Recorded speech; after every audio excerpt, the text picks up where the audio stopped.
Globalement, en Afrique aujourd'hui, la démocratie est une proposition minoritaire. Et dans le contexte de l'Afrique centrale, les dynamiques démocratiques ont été mises en échec depuis bientôt un cinquantenaire.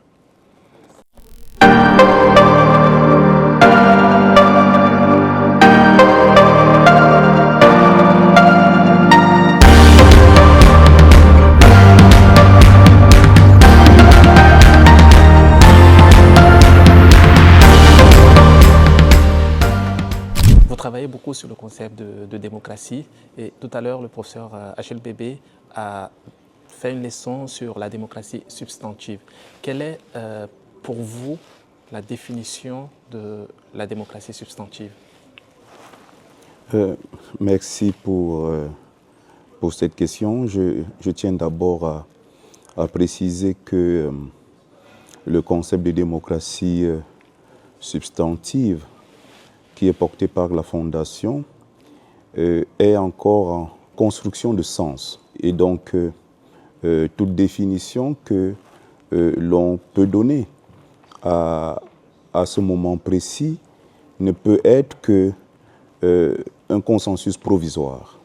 Déjà, la démocratie en elle-même, au-delà de l'aspect relatif au système, c'est-à-dire que la démocratie comme système politique, système d'organisation de la vie politique, la démocratie est aussi un régime juridique qui organise la manière dont des hommes et des femmes sur un territoire gèrent tout ce qui relève de l'en commun.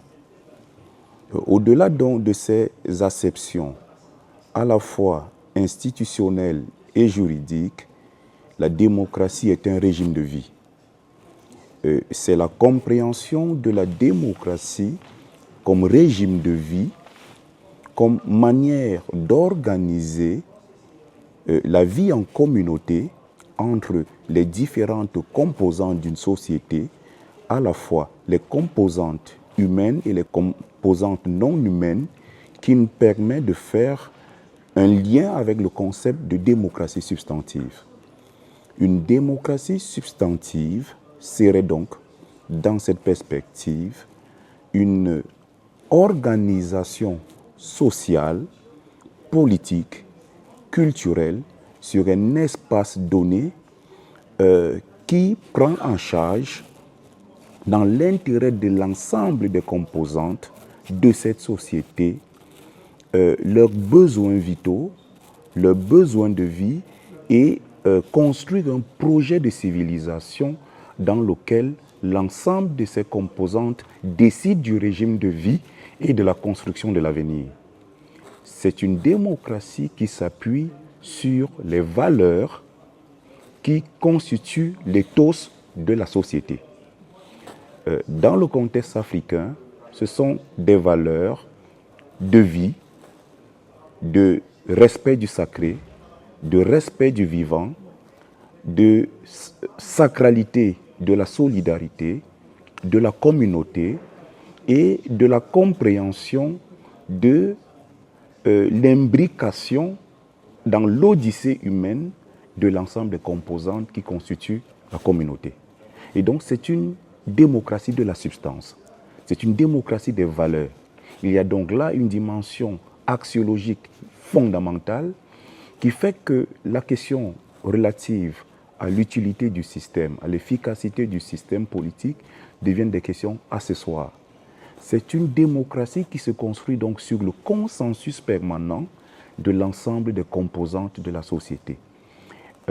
La question de l'égalité, la question de la liberté, la question de la redistribution, la question de la participation, la question de l'élection, toutes ces questions qui constituent des principes démocratiques sont structurées sur la base de leur substance et des valeurs qu'elles permettent de refléter à la fois à l'intérieur et à l'extérieur de la société. Et donc c'est une démocratie de la substance qui se construit sur les valeurs qui constituent l'éthos de la communauté. Alors pour rester justement dans votre champ d'action au niveau de la Fondation, On sait qu'en Afrique centrale, et là, il y a plusieurs thèmes qui ont été abordés justement au cours de ces assises, notamment la limitation des mandats, le désir du peuple de choisir librement ses dirigeants. On sait que dans cette partie d'Afrique centrale, justement, il y a une tradition, je dirais tradition, où les chefs d'État s'éternisent au pouvoir. On l'a vu au Gabon avec Bongo Père, on le voit au Cameroun, on l'a vu au Tchad. Et également, au Gabon, il y a eu un coup d'État. Au Tchad, le fils a succédé au père. Et au niveau du Cameroun, il y a des élections présidentielles prévues l'année prochaine où probablement le président Paul Biya sera candidat. Quelle est votre lecture de l'état de la démocratie dans cette sous-région d'Afrique? Globalement, en Afrique aujourd'hui, la démocratie est une proposition minoritaire. Et dans le contexte de l'Afrique centrale, les dynamiques démocratiques ont été mises en échec depuis bientôt un cinquantenaire. Et donc, ce n'est pas un secret de dire que le climat tropical semble hostile à la démocratie. Maintenant, cette situation n'est pas une fatalité. Il y a évidemment un vieillissement des ordres gouvernants qui sont pour l'essentiel des régimes autocratiques qui, au lieu de travailler à l'inscription d'une véritable démocratie, ont plutôt installé des autocraties électorales avec des simulacres de compétition électorale libre, mais c'est un environnement dans lequel il y a un fort appel à la démocratie. La multiplication des régimes militaires peut donner l'impression aujourd'hui, et l'euphorie généralement qui entoure l'avènement de ces régimes militaires peut donner l'impression que les peuples d'Afrique centrale sont en demande d'autocratie ou de dictature ou de retour des militaires aux affaires.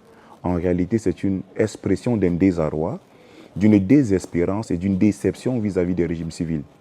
Mais lorsque la même jeunesse réclame plus de liberté, réclame une plus grande participation des citoyens à la décision publique, réclame une plus grande contribution des femmes et des jeunes à la construction de l'en commun, lorsque les mêmes demandent que le système puisse davantage prendre en charge leurs besoins d'éducation, de formation et leur trouve davantage d'opportunités dans le marché à la fois local et des perspectives hors du pays, il s'agit là en réalité des demandes qui sont propres au régime démocratique.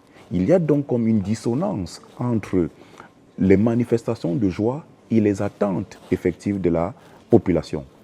Parce qu'il y a un véritable besoin de démocratie, mais d'une démocratie qui soit véritablement substantive, qui ne soit pas une démocratie procédurale, qui se limite à l'organisation des scrutins et qui ne prend pas en charge les véritables aspirations de la société et la protection de l'ensemble du vivant. Et donc, la nouvelle génération qui est née au lendemain des années 90 appelle à une véritable démocratie, des sociétés véritablement ouvertes, durables, intégrées, circulaires, qui puissent permettre à l'ensemble des composants de la société de pouvoir s'exprimer, donner le meilleur d'elles et d'être des parties intégrantes du projet collectif. Et donc, cette nouvelle génération devient majoritaire. Et la séquence tout à fait particulière que l'Afrique centrale traverse n'est qu'une séquence provisoire. Il faut donc rester optimiste parce que les États, les régimes devenant vieillissants, la pression démocratique devenant de plus en plus forte, les besoins de cette jeunesse devenant de plus en plus impérieux, l'essentiel de ces régimes à court terme s'effondrera. Et donc, il ne faut pas désespérer. Je suis de ceux qui pensent qu'avant 2030, l'Afrique centrale va connaître un important vent de démocratisation. Depuis le début de la semaine, ici, on discute démocratie et il y a plusieurs délégations, il y a des réflexions qui se font et nous sommes au dernier jour de ces assises. Vous, en tant que responsable de la Fondation quel bilan tirez-vous justement de ces assises? Vous pensez que les objectifs ont été atteints? Est-ce que le niveau de réflexion est conforme aux attentes que vous vous êtes fait? Pour nous, ces assises rendues à ce troisième jour des travaux, ces assises sont une grande réussite.